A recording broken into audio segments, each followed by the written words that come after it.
Hi everybody, and back again with another Up the Dale podcast. And as you can see, sat at the side of me definitely is not David Maguire. This evening, Dave is currently with his brother Alan up in the Highlands of Scotland doing a nice trip. I believe he's cycling some of it. So joining me tonight is club treasurer and club stalwart Gareth Winstanley. Good evening, Gareth.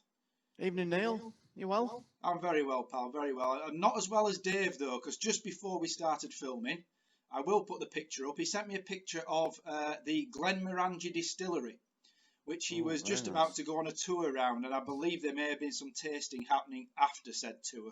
So, yeah, I think It's we're obligatory, missing out. isn't it? That it's. Well, I mean, to Dave, to, Dave is not a big drinker, so I dread to think what state he'll be in after a few little nips of Glenmorangie after that tour. So, but it certainly looks like Dave's having the better end of this deal. So, hope Dave's enjoying it up there anyway, and he's missing for this weekend, so he will be sorely missed in the seconds. Well, we look forward to him bringing a few samples back. Well, I did think that, Gareth, in all honesty. So, yeah, if he does, then we'll all be happy. We're going to follow the usual running order tonight. We've got a very small amount of news to start off with. We're going to follow that up with a review of last week's two matches. Unfortunately, the second team match was rained off. And then we've got three matches to preview to round things off. So we'll start off with the news. And as I said, it is brief. We're going to start off with something that we're trying to restart again. And that's going to be the podcast that involves some pro players. We've been contacting some players that we have links with, some tenuous, some quite close links. We got a good response from the pro player ones we did with Stephen Croft and Lewis Rees, and it's something different. And the thing we enjoyed most, Gareth, in terms of doing those questions was when we set the questions about club stereotypes, you know, who's the one who's going to forget the subs and such like. And sometimes you forget that those guys are exactly the same as us in terms of they'll all have their little idiosyncrasies. And some of the answers were quite good, actually. It's interesting sometimes to ask those questions, isn't it? Oh, absolutely. And, you know, they've all started in junior leagues as well, haven't they? Yeah. Most of them. So they can associate with the sort of characters that we come across on a weekly basis. And I guess it's no different in the pro game as well. Yeah, I mean, so as I said, some of the stories like people loading the plates high. There was Lewis Rees said one guy at Derbyshire just eats bread, which I thought was one of the most surreal things I'd heard. He loaded up with about 6 or 8 bread rolls on his lunch, which was a bit of an odd one. But yeah, so we're going to try and get more pro tales and just have mix it up a little bit with in the middle of all the Walton Dale content that we bring you. So keep an eye out for that. Hopefully, I'll have some positive responses on that from the pro players we've contacted, and that's going to be coming up relatively shortly, hopefully. Moving on to the second bit of news, and it's just our usual update on the Brigham Barrel Walton Fantasy League, and things are ploughing ahead. Lots of transfers being done. I see people talking about, and after this week's matches, there's been changes afoot. My son Dominic has been thrown off the top of the table, and Amy, our Dubai exile, has taken over at the top. Mrs. Abbey was leading in the early stages, but now Amy's finally made his way to the top. Dominic's been moved down to second. I don't know what it was off the back of in terms of Amy's movement. We'll come on to some high performers in the matches shortly, and whether Amy had those or I had him as captain for double points. Must have. Looking a bit further down the table in 12th place, Gareth, you're making a little sly move. You were a bit further down the table, but you've moved up to 12th. Is there anything off the back of that? Not really. I mean, Eitazaz has been getting myself a lot of points. Got a 5 on Saturday, which I'm sure we'll come on to. Yeah. No, I think I crept up a little bit higher, but a couple of people not being available and not necessarily. I haven't been working the transfer system as good as I could have been. So, it's. I'm waiting for a late run at the end. So. It's always the case. It's like in the Championship. Them that make the late run into the playoffs, Gareth, generally the ones that do. However, playoff places won't get you anything in our fantasy league. Obviously, it's only a winner-takes-all scenario. But I've got to say, being a Bolton Wanderers supporter, Neil, you never peak too soon, you know. So absolutely. it's always at the death. You'd have to get a reference in somewhere, Gareth. I knew you would. Yeah, so Fantasy League's looking great. Once again, we have to thank Brig and Barrel. Spoke to Graham actually down at the ground on Saturday, and he's still wholeheartedly supporting us. And we had a good chat about the Whately-Dale Brig and Barrel relationship, and it's still going strong. So thanks very much to Graham and Chris and the guys at Brig and Barrel for supporting the Fantasy League. And yeah, it's still providing much amusement and much activity. So it's good. Right, and off the back of the news, we shall now move into reviews of last week's 2 matches. As I mentioned, unfortunately, on the Friday night, we got a message about the second team match away at Wyre. It looked like it was going to fall victim to the weather, the heavy downpours we'd had for the previous couple of days. And so it proved at 10 o'clock on Saturday morning. That was cancelled. So second team unfortunately got 2 points. However, fortunately, because us and Wyre had already won a game, we're still at the top of the table on 6 points. But we'll mention it later in the previews of this week's matches. It all comes down to the last week anyway. So from that point of view, no harm done. Gareth, we'll move on to the first team match, seeing as you were involved with that and I was down watching as well. So we have good knowledge of what went on here, and it was a pretty exciting game. We lost the toss, I believe, and were asked to bat first. And I've got to say, we talked about it. Me and DM have talked about it in previous episodes in terms of, I'll go back to the first match we played at New Longton and the discussion we had in the car park there before we went out to bat in terms of batting your overs out and seeing what total you come out with at the end. And I'm not saying it happens every time, but in a lot of the occasions, you come out with at least a defendable total that you're relatively happy with. And you, as I say, from your point of view, you were playing, I was just watching, but I think coming out with 130 off the 40 overs was actually on a damp wicket a pretty good effort. Absolutely. I mean, I think that has been the key when we have won this season, has been, making the most of every overs that are available, and that certainly was the case on Saturday. I think the other thing as well to note, Neil, is that we were missing 5 solid, strong first-team players on Saturday, and on paper we had a team that was second to Longridge, but it was an absolutely cracking performance to pull a victory off and keep us in the hunt. If we'd have lost that game, pretty much for the first team, the season would have been over. But there was a lot of good contributions and a good all-round team performance from 1 to 11, really, including some of the younger members of the team. Absolutely, and just to echo what you said about the players that were missing, it really was probably from a batting perspective, really, in terms of those players that came in, and as you say, everybody who came in did a job. You had young Owen Ayton, who'd been doing well opening the batting in the third team. You had Andy Shorrock, not unknown to the first team and his wicket-keeping ability because Scott was injured. Abdullah Kadver coming in with his more than useful right-arm darts, similar to yourself, Gareth. And again, Abdullah has shown on numerous occasions, whether it be in T20s, first, second, Sundays, wherever he's asked to bowl this year, he's done a good job. And again, he did a superb job with the ball.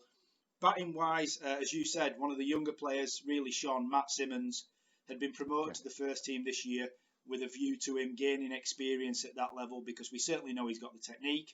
And we were just wanting to work out whether he had the temperament, and boy, is he starting to prove that over the course of this shortened season. We saw it in that first game at New Longton, very sensible batting there with yourself. And then on Saturday, he was top scorer with 35. Again, very sensible batting, punished the bad ball when he had to, and just really set the tone for that solid mentality in terms of seeing the overs out and picking up whatever runs he could get. And it was a good performance from Matt again, wasn't it? Absolutely, and he's a young lad with an immense amount of talent. He's great to see a young lad coming through and holding his own in the first team, not necessarily just being a filler player, but someone who's actually contributing. And Matt started the season probably batting about number 6. He's worked his way up, albeit a couple of people not missing, but batted at 3. And again, batting at 3 in the first team for a 16-year-old lad is no mean feat. But he's shown that he's got the skills, he's got the temperament, because again, we could have folded if he'd have been out early on Saturday. I think the result would have been quite different. But it's not just his batting; he's keen and he's quick in the field, and he adds that extra bit of youthfulness that perhaps some of our older generation players maybe haven't got anymore. So no, he's a very welcome addition to the team.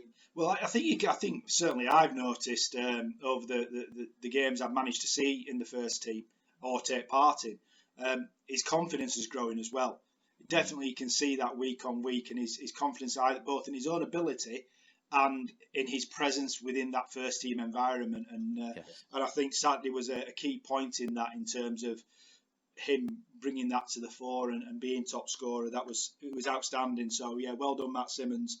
Other contributors to the 130 were Ryan, who came in and batted well again, showing he can move the score along a little bit.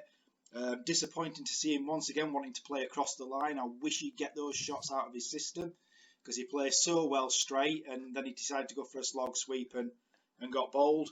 And yourself contributing as you are doing now, Gareth, one of your little cameos with a quick fire 23 towards the end of the innings, and yeah, all added up to 130, and I think, you know, we were saying about halfway through the innings as we were watching, maybe 120 is at least a defendable total, and anything more than that's a bonus. So yeah, 130 was. I mean, as when you guys had a chat at halfway, did you feel that was reasonable? I mean, whilst we were batting, as you said, we'd sort of said 120 would be a decent score. That would be par, to be fair. I think whilst, because I was batting towards the end, I think if we hadn't lost a couple of late wickets, we could have kicked on a little bit more. I think given the position we were at, we were probably 10, 15 runs shy of where we could have been, if I'm honest. But, you know, it was a decent score. And certainly gave us something to bowl at, and you know, the bowlers did the job, albeit it got a little bit exciting towards the end. But yes, it was. But you're touching on something there that me and Dave have touched upon with the first team, in such that the plethora of bowling options, generally speaking, that the first team have had this year. I don't think we'd be wrong in saying that it's a stronger bowling lineup than it is a batting lineup in general. And we've often said that as long as a defendable total has been put on the board, it gives this bowling lineup something to go at. And again, that was proven on Saturday. I'll give the tail of the tape, if you like. Longridge ended up all out at 108. So a reasonable victory in terms of runs deficit. As you mentioned, Aizaz Walayat, 5 for 33 again, doing the damage, has been an absolute exceptional bowler this season for us, and we've touched on it many times, myself and DM, in terms of really come of age. Last season he was good in patches. This season he's been good non-stop throughout. Absolutely outstanding, and again took his while to get going a bit on Saturday though, Gareth. A couple of overs to get into his rhythm, but when he found it, he was on the mark. It did, to be fair, and he was, you know, one over before he was going to be taken off, and in that final over he got a couple of wickets, and you know what it's like. Oh well, we'll give you one more, and then a couple more wickets, and before you know it, he's bowled his 8 overs and got a 5 for. But certainly after about 3 or 4 overs, I know Scott, the captain, was thinking of probably making a bit of a change. So he got the wickets just at the right time. Absolutely, and yeah, did the damage indeed. A couple of wickets for Ryan to back up his 28 as well, and yeah, a little bit of controversy at the end with a run-out decision that was close, but as we've discussed many occasions, you know, the umpire's there to do a job, and it's a thankless task umpiring sometimes, especially when you're doing it as, I will still call them volunteers. I know they do get paid for their time, but that is all they get paid. They don't get paid for doing a professional job, so to speak.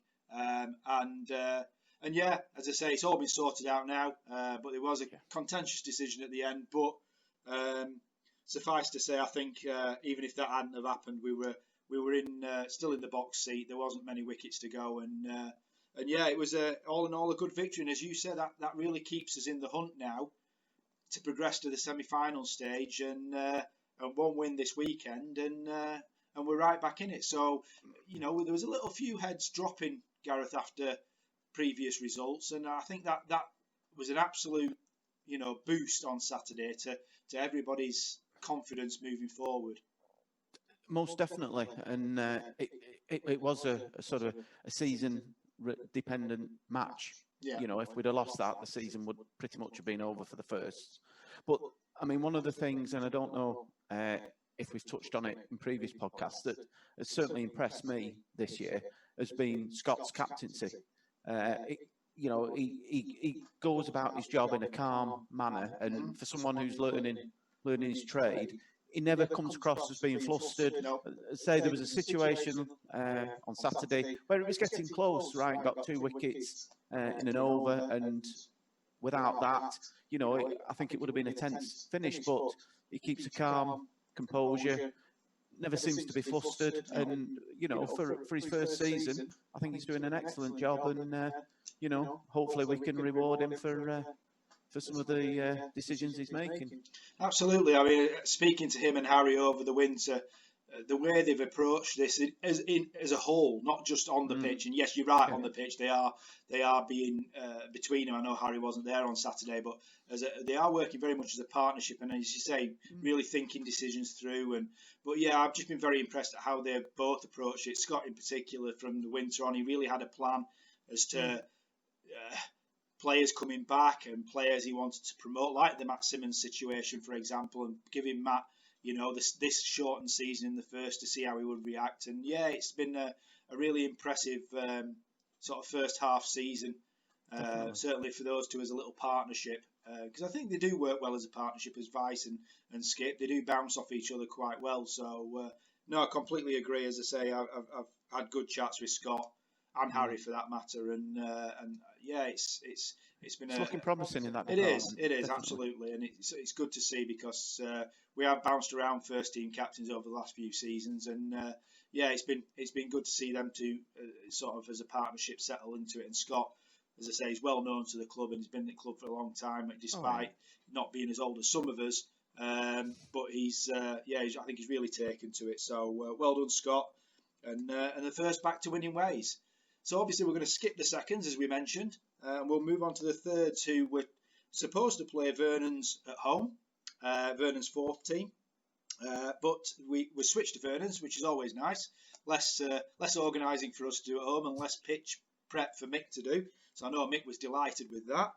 And it was a lovely day down at Vernon's. You and I were down there watching. That's right. And unfortunately, our third team decided to venture on Vernon's force on the day that they didn't have a first team game the day before.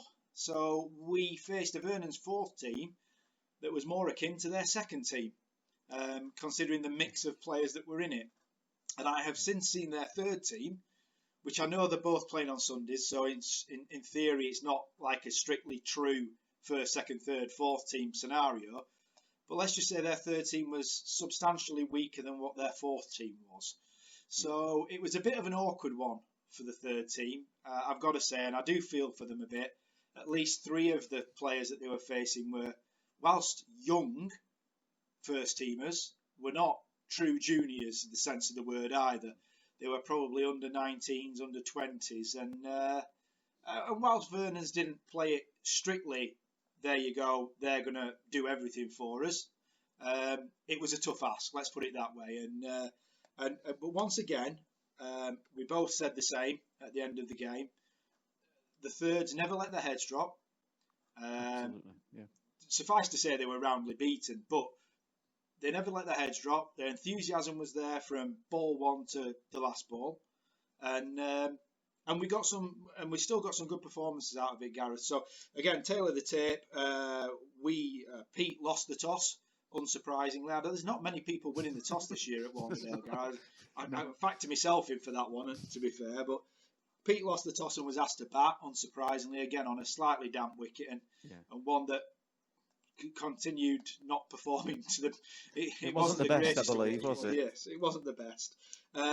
So we batted first. And hopefully, there's no groundsman watching. Well, no, I'm going to say we're ripping all the pitches apart here, but yeah, they didn't get off to the greatest of starts, did they? Really, because Pete got out first ball, nicked one behind, which I don't think the umpire was going to give until Pete, and as he keeps telling us, he's a walker. and he shoved his bat under his arm. True to his word. True to his word. Shoved the bat under his arm, walked off, and it was none for one at that point. And as I say, he didn't really get any better, except for in the middle of the innings, my lad Dom went in at number 6, I think it was, and ended up 24 not out. And I think, we've discussed it before, and we were discussing it down there. He has had a bad trot of form. He was looking really good in winter nets, and whatever reason, he hasn't really been able to convert it in matches this season. And ultimately, he ran out of partners. He was desperately trying to get the lower order to hang around with him. And he batted really well, to be fair. As I say, I know he's my son, but he really did sort of stand out on Sunday and step up in a circumstance that was difficult when all the wickets were falling around him. And he defended the good ball, hit the bad ball. Something again, me and DM have talked about, a basic principle of cricket. But he did that and batted really well for his 24. And it's a shame, really, Gareth, that a few of the others couldn't hang around, because it was if they'd have got up to, I'm not saying they would have won the game, but they probably deserved at least to get up to 100 or so. Well, yes. I mean, just going back to Dom, he did bat very well, and he was probably in a slightly different position and strange position for him, that he ended up being the senior partner almost, with a lot of the juniors and the young lads, and being the main batter as some of the more senior people were coming in towards the end. But he didn't play rash shots. He didn't give his wicket away. He kept his head down, as you say, defended the bad ball. But when there was a poor ball, he put that away. And it was a performance that will give him a lot of confidence going forward. And we've all had bad runs, and some of us are still having them. A good knock like that will serve him well for the future. So. Yeah, he came off absolutely chuffed to bits. It was his highest senior score so far, which I know it doesn't sound a lot, but he's obviously been in and out of the side anyway. So yeah, he was chuffed with that. But 77 all out, as I say, probably didn't reflect the sort of ability as we've seen previously in some of the other third team games. People like Dave Harrison unfortunately couldn't kick on this week, and it's a shame that they didn't get to 3 figures, because they probably going off past and the development of the batting throughout the season, they probably deserve to again show a little bit more. But again, you were missing a few players, though, weren't you, Neil? Absolutely, they were indeed. Pete Salthouse was missing, and Pete Salthouse, and obviously we've not had Bob Nuttall playing for a few games, so some experience in the middle order would have helped if those lads were fit. But it's one of those things, isn't it? We've said with this third team this year, you've just got to deal with whatever card you're dealt, and we've said that all those guys who have been playing in that third team, predominantly all of them, are guys who aren't playing on a Saturday, either not available on Saturdays or aren't being selected for the first and second team due to the third team now having to drop to Sundays this season. So, we've always said all along that those guys are going to get as much exposure as possible. So if it does, for whatever reason, sort of mean that, there's a lack of batting or a lack of bowling, for whatever, just purely based on the players available, we, as a selection committee, we've spoke with Pete about that, and we've said, we're completely backing his approach to giving those guys as much access to cricket as possible. And as I say, I go back to what we said at the end of the game. They all came off with their heads held high. There was nobody moaning, nobody upset with their performance. I'm not saying everybody was happy with their performance, but there was nobody moaning at anybody else in the team, or nobody. In fact, I've got to say, I was probably more moaning at the opposition than the team were. So, it's one of those things. And as I say, I'm just been delighted by the way that third team have approached every game this year, with smiles on the faces and determination to develop and improve. And that's still going on. So fair play to the third team. And again, well done on showing some stickability in that game against a real tough opposition. Yeah. And it's encouraging for the future as well, isn't it? Absolutely, and that's why we said lads that coming team through. up. So yeah, absolutely, and hopefully when it progresses back to Saturdays next year, everybody will be in a stronger position and will have learned from a lot of things and it'll achieve what we want it to achieve in terms of, like you said, the development of players through from the 13th second team and first team, and that's why it was set up. Unfortunately, it's regressed this year because of the situation. Nothing we can do about that, but yeah, the guys are showing great stickability and development, and fair play to them all the way through this season. Got a couple of games left, so good luck to the third team. So we're going to now move on to the preview of this weekend's matches, and they are the last matches in this second group stage. And as we touched on earlier, it's come down to the wire. So preview of the first team, going to group leaders Whittingham and Goosner away on Saturday, Gareth. A ground we know very, very well, played there many a time. Lovely ground. Some people like it, some people don't like it. I potentially like it if the sun's out. If the sun isn't out, then Whittingham is one of those places you look at and go, ugh. When the sun's out, you look at it and go, oh, it's actually quite nice. Yeah. It's a nice setting, isn't it? It is a nice setting. It is a nice setting. For those that don't know, it's actually set in the grounds of an old mental institution, which has now partially been knocked down. So if you look at it from one angle, it looks very menacing. If you look at it from another angle, it looks like this lovely park setting with a very... I'll try and put a picture up of it because I've got plenty, especially of you and Naz sat on the veranda of the yes. So I'll try and find one of those to put over us talking now. And it is a really nice setting, but only really on a nice day. So hopefully it's a nice day on Saturday, Gareth. So currently Whittingham sit top of the table on 10 points, I believe it is. And we have 4 points, I think. Yes. Ultimately, we have to beat Whittingham and hope the Eccleston result, I think it is, goes our way, in which case we can finish second, which will then see the first team proceed through the group into the semi-finals. I have learned this week if we don't win but finish third, I believe there is potentially a third place match, potentially. Not confirmed yet, but I did see something from the league potentially mentioning that. So it might not be the last game. But then again, it might be. I can't be any clearer than that, I'm afraid. No. But ultimately, it comes down to a one-off match. Whittingham, who have been seemingly unbeatable through the first stage and now through the second stage. And me and DM have discussed in previously, Gareth, Whittingham are one of those teams that can blow hot or cold, and at this moment in time seem to have found the recipe to be blowing very hot at the moment. Yes, I mean, they've got a good reputation, and as you say, the top of the league at the moment, or the mini league, if you will. As I understand it, they've got quite a strong team in terms of majority first team players playing against what is a third team in terms of first team standard. So they will be favourites on paper, but as we've shown particularly last Saturday, teams on paper they can perform quite differently. We'll have confidence. We've got some of the big guns back as well, particularly on the batting front. So Naz is back at the top.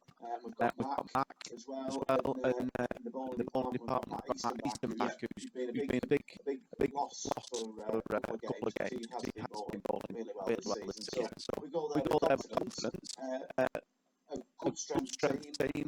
And hopefully, as you say, they can blow a little bit hot and cold. Let's hope there's a little bit of complacency. They think they've already qualified, which they have. Get a good performance. I don't think necessarily, even if we win and Eccleston win, I don't think we're necessarily out of the running. I think it goes down to the run rate. It does.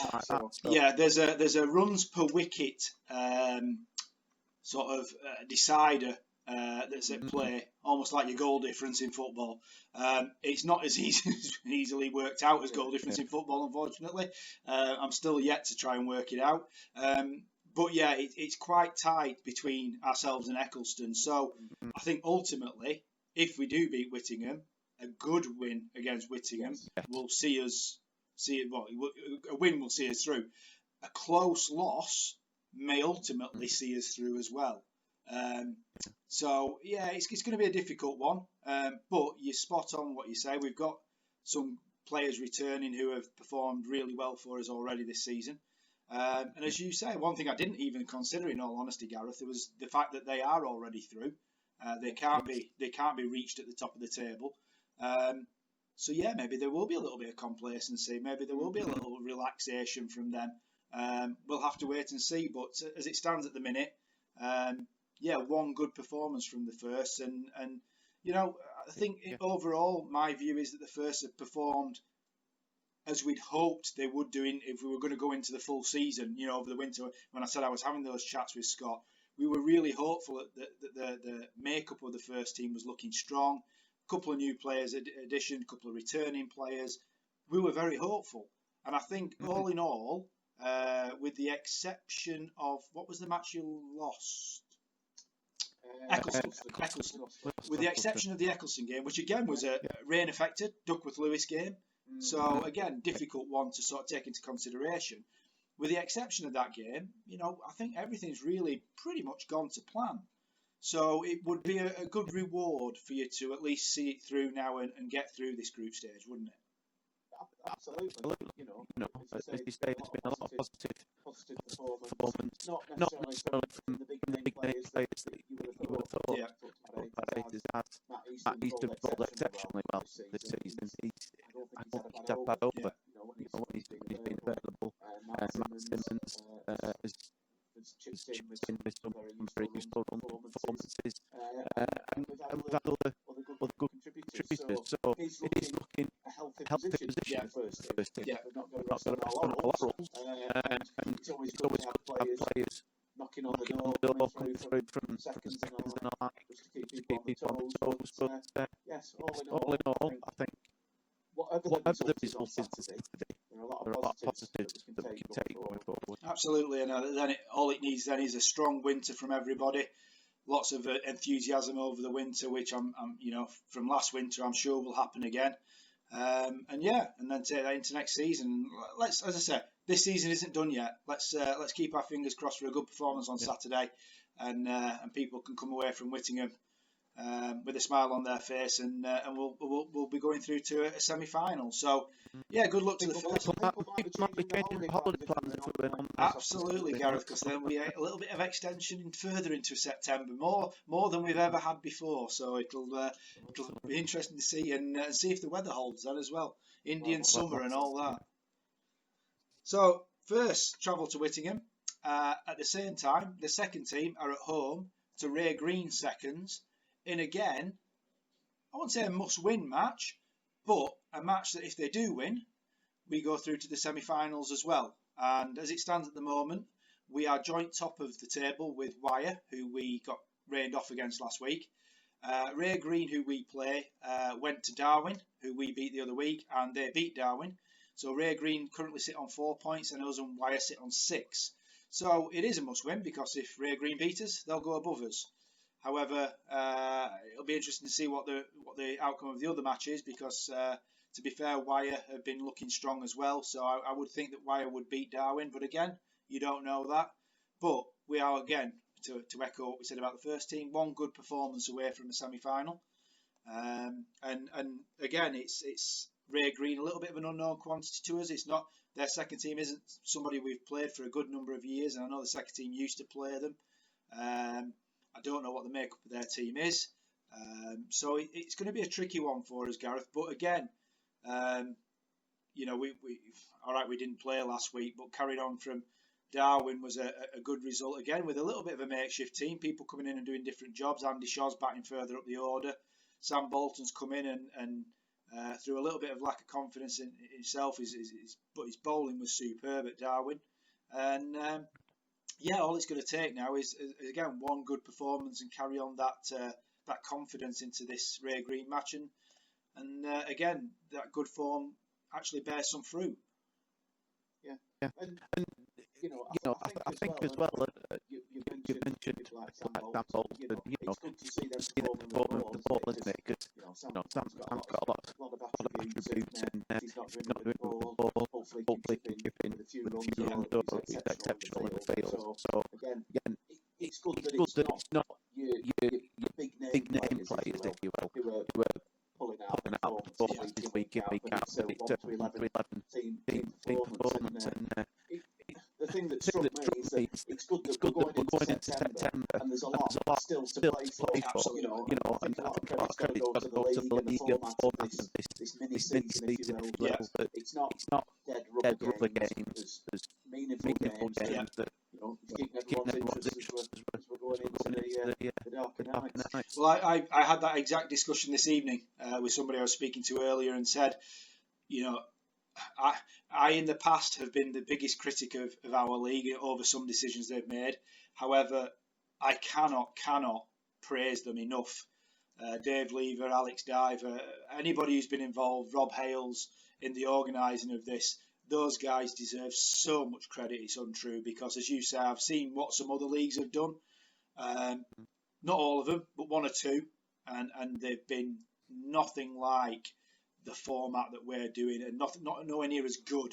I can't praise them high enough. You know, it's really worked superbly well, and as you say, has kept things going right up until the end in terms of people's interest and teams' involvement in this. And yeah, and as I say, at the end of Saturday, we could have both first and second team in our respective semi-finals, and we can't ask for any more than that. And as I say, you know, we've all set out to primarily give as many people a game of cricket as possible. That was the first objective in this shortened period.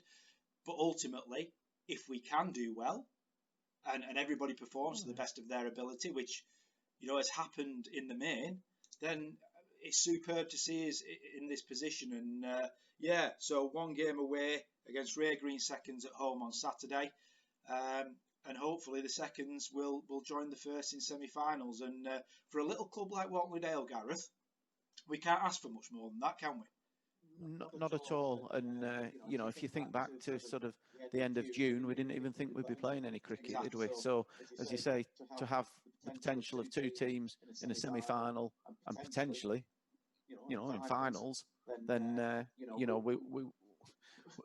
we would have taken that absolutely at the end of June. So let's keep fingers crossed that we get decent weather. Yes. And then it gives us an opportunity for both teams to show the skills, and you know, fingers crossed we can get a positive result and both progress through. Absolutely. But I think either way, even if only one of the teams get through, they'll get the support from the rest of the club, and we'll be cheering them on. You know, and let's see how far we can get. Absolutely, and that's been something that's been really evident this year as well. I know we've all missed our sport, but the support that we've all given the other teams. So, you know, when the seconds got called off, there was a few of us down there watching the first. When the firsts haven't played or finished early, they've been down watching the seconds. And both of the first and seconds have been going on a regular basis to watch the thirds on the Sundays. So it has been a really superb, supportive environment this year, and yeah, well done to everybody for getting involved in that from a club perspective. We'll go on to the thirds now, because they finish our preview, and they're playing, I think, their penultimate match in their slightly different group. It's one big group of teams playing about 8 games. They play Penworth and Forths on Sunday. I do know Penworth and Forths is very similarly used to like Leyland, a lot of juniors in there with a couple of older heads. So I think it'll be a good test. There's some good juniors at Penworth, so I think it'll be a good test for Pete and his men again. It looks like a very similar team to last weekend. So again, those guys will be wanting to sort of use this as a stepping board to do better than last week, and again develop further and show they've learned from situations. And that's at home on Sunday. And again, as we just touched on, I'm sure there'll be a few of us down watching. And yeah, let's hope that there's 2 matches left now, Penworth, and I can't remember who else, somebody else I think, for the thirds. And let's just hope, Gareth, that they finish it off with a couple of at least good performances and battling performances. Well, that's right, because you want to go into the winter, don't you, on a you know, feeling that you're moving forward. Yes. And you know, a couple of good performances in the latter games, and everyone's buzzing for the for the winter nets, and for the season to soon come around again. So yeah, let's hope so. But I think that, as you've mentioned, the spirit has been the thing that's impressed me with the lads in the third team, because a lot of them are relatively new to the game and are learning the trade, but they keep their heads up. Maybe they might not necessarily get the performances that some of them deserve, but they're carrying on week after week, and Pete's got a decent atmosphere there, and there's a good spirit amongst them. Absolutely, and as you say, hopefully that can be then taken into next year, and we really get the benefit out of the third team for why we started it up in the first place. So fingers crossed, and let's hope that Pete's Mob finish well this season.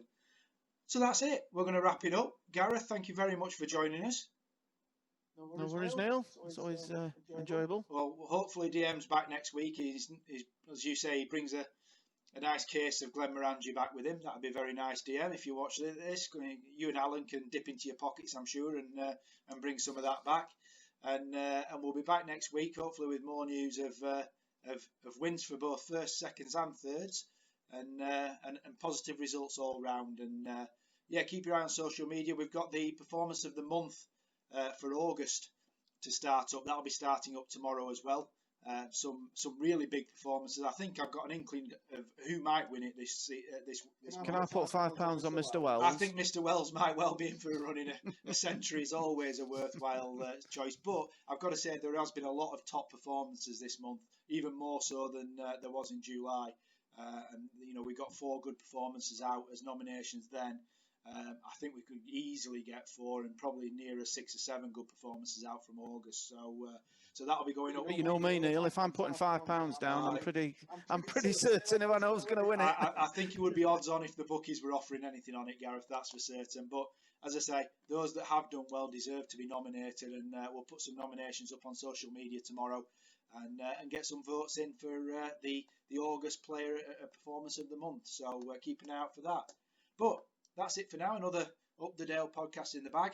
Thanks once again to Gareth for joining me. Next week, hopefully, DM's back and he can offer an air of sarcasm and dry wits that we've sorely missed. But we'll be back again next week for another episode. So thanks again for watching us, everyone, and we'll see you again soon. Cheers now.